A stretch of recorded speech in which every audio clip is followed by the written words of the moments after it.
आजकल higher education के लिए इंडियन स्टूडेंट्स सबसे ज्यादा अमेरिका और दूसरे वेस्टर्न देशों की ओर जाते हैं। लेकिन हाल ही में जो डेटा सामने आया है उसने एक बड़ा बदलाव दिखाया है। इंडियन स्टूडेंट्स के लिए बाहर पढ़ाई करना अब पहले जितना आसान नहीं रहा। इस वीडियो में आज हम समझेंगे क्यों इंडियन स्टूडेंट्स की संख्या अमेरिका और दूसरे देशों में घट रही है। आरबीआई डेटा के हिसाब से एजुकेशन रेमिटेंसेस यानी पढ़ाई के लिए बाहर भेजे जाने वाले पैसों में 44% की गिरावट क्यों आई? ट्रंप एडमिनिस्ट्रेशन की कड़ी पॉलिसीज और एंटी इमिग्रेशन सेंटिमेंट का क्या असर पड़ा? डॉलर के मुकाबले इंडियन रुपए की गिरावट से फैमिलीज और फाइनेंशियल बर्डन कैसे बढ़ा? और सबसे जरूरी, इंडियन स्टूडेंट्स को अब किन बातों का ध्यान रखना बहुत जरूरी है और उनके ऑल्टरनेट ऑप्शंस क्या हो सकते हैं? तो चलिए फिर वीडियो को शुरू कर देते हैं। Hi, my name is Varsha Dubey and I am watching NDT tech. सबसे पहले बात करते हैं एजुकेशन रेमिटेंसेस की। रिजर्व बैंक ऑफ इंडिया के डेटा के मुताबिक अप्रैल से जुलाई 2025 के बीच फैमिलीज ने पढ़ाई के लिए बाहर भेजे जाने वाले पैसे 44% कम कर दिए। एक बहुत बड़ी गिरावट है। इसका मतलब है कि अब पेरेंट्स और स्टूडेंट्स पहले जितनी कॉन्फिडेंट तरीके से विदेश एजुकेशन पर खर्च नहीं कर रहे हैं। इसकी बड़ी वजह है बदलता ग्लोबल माहौल। अमेरिका और दूसरे वेस्टर्न देशों में इमिग्रेशन को लेकर पॉलिसी सख्त हो गई है। ट्रंप एडमिनिस्ट्रेशन ने तो हाल ही में कई इंटरनेशनल स्टूडेंट्स को डिपोर्ट कर दिया है, सिर्फ इसीलिए क्योंकि उनके पॉलिटिकल व्यूज अलग थे। ऐसे हालात में नेचुरली स्टूडेंट्स और उनके पेरेंट्स नर्वस हो जाते हैं। सिर्फ पॉलिसीज ही नहीं, इकोनॉमी भी इसका बड़ा कारण है। इंडियन रुपए हाल ही में डॉलर के मुकाबले हिस्टोरिक लोस पर पहुंचा है। पहले से ही ट्यूशन फीस और लिविंग एक्सपेंसेस हाई थे। अब वीक रुपीस ने ये खर्च और बढ़ा दिया है। फैमिलीज को ज्यादा पैसे भेजने पड़ रहे हैं, जिससे ओवरऑल अफोर्डेबिलिटी कम हो गई है।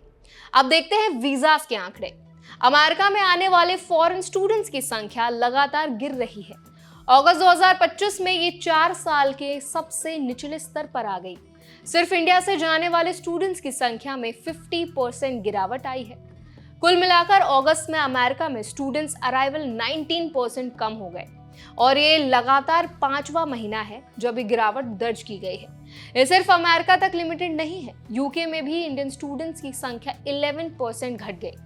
वर्क वीजास तो 48% कम हो गए। ओवरऑल यूके वीजा में 32% की गिरावट हुई। यानी ग्लोबल लेवल पर स्टूडेंट्स को चैलेंजेस फेस करने पड़ रहे हैं। तो क्या इसका मतलब है कि अब इंडियन स्टूडेंट्स के लिए फॉरेन एजुकेशन का ड्रीम खत्म हो गया है? एक्सपर्ट्स मानते हैं कि नहीं। करियर मोज़ेक के फाउंडर अभिजीत जवेरी कहते हैं कि ये सिर्फ एक टेम्पररी फेज है। इकोनॉमिक फ्लक्चुएशंस और पॉलिसी चेंजेस की वजह से ऐसे डिप्स आते रहते हैं। जब हालात स्टेबल होंगे, स्टूडेंट्स फिर से बड़ी संख्या में बाहर जाएंगे। इन्वेस्ट फॉर एड्यू की को-फाउंडर रोजी इफ्जल भी मानती हैं कि स्टूडेंट्स अब ज्यादा सोच समझकर डिसीजन ले रहे हैं। अब हर कोई आरओआई यानी रिटर्न ऑन इन्वेस्टमेंट देख रहा है। यही कारण है कि कुछ लोग विदेश जाने की बजाय इंडिया में ही अच्छे प्रोग्राम्स चुन रहे हैं। इंडिया में हायर एजुकेशन सिस्टम भी इम्प्रूव हो रहा है। ग्लोबल यूनिवर्सिटीज यहाँ कैंपसेस खोल रही हैं और इंडियन इंस्टीट्यूशंस भी इंटरनेशनल रैंकिंग में ऊपर जा रहे हैं। इसका मतलब है कि स्टूडेंट्स को अब अच्छे ऑप्शंस अपने देश में ही मिल रहे हैं। तो इंडियन स्टूडेंट्स और फैमिलीज को अब क्या करना चाहिए? सबसे पहले फाइनेंशियल प्लानिंग बहुत स्ट्रांग होनी चाहिए। सिर्फ फीस नहीं, बल्कि करेंसी फ्लक्चुएशंस और हिडन कॉस्ट भी कैलकुलेट करें। दूसरा, वीजा पॉलिसीज और इमिग्रेशन अपडेट्स पर हमेशा नजर रखें। अचानक चेंजेस हो सकते हैं, इसीलिए पूरी जानकारी लेकर ही डिसीजन लें। तीसरा, ऑल्टरनेट डेस्टिनेशंस एक्सप्लोर करें। कनाडा, ऑस्ट्रेलिया और एशिया स्पेसिफिक कंट्रीज भी अच्छे और सेफ ऑप्शंस बन सकते हैं। चौथा, अगर पॉसिबल हो तो इंडिया में ही ग्लोबल प्रोग्राम्स कंसिडर करें।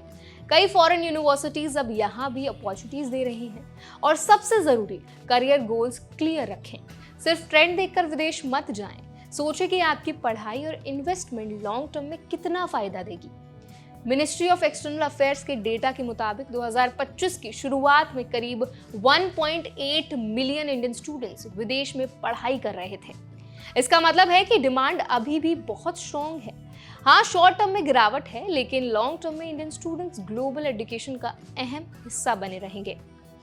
तो इस पूरे मुद्दे पर आप क्या राय रखते हैं? आपके हिसाब से विदेश में पढ़ाई करना ज़्यादा बेहतर है या इंडिया में ही रहकर पढ़ाई करना ज़्यादा बेहतर है?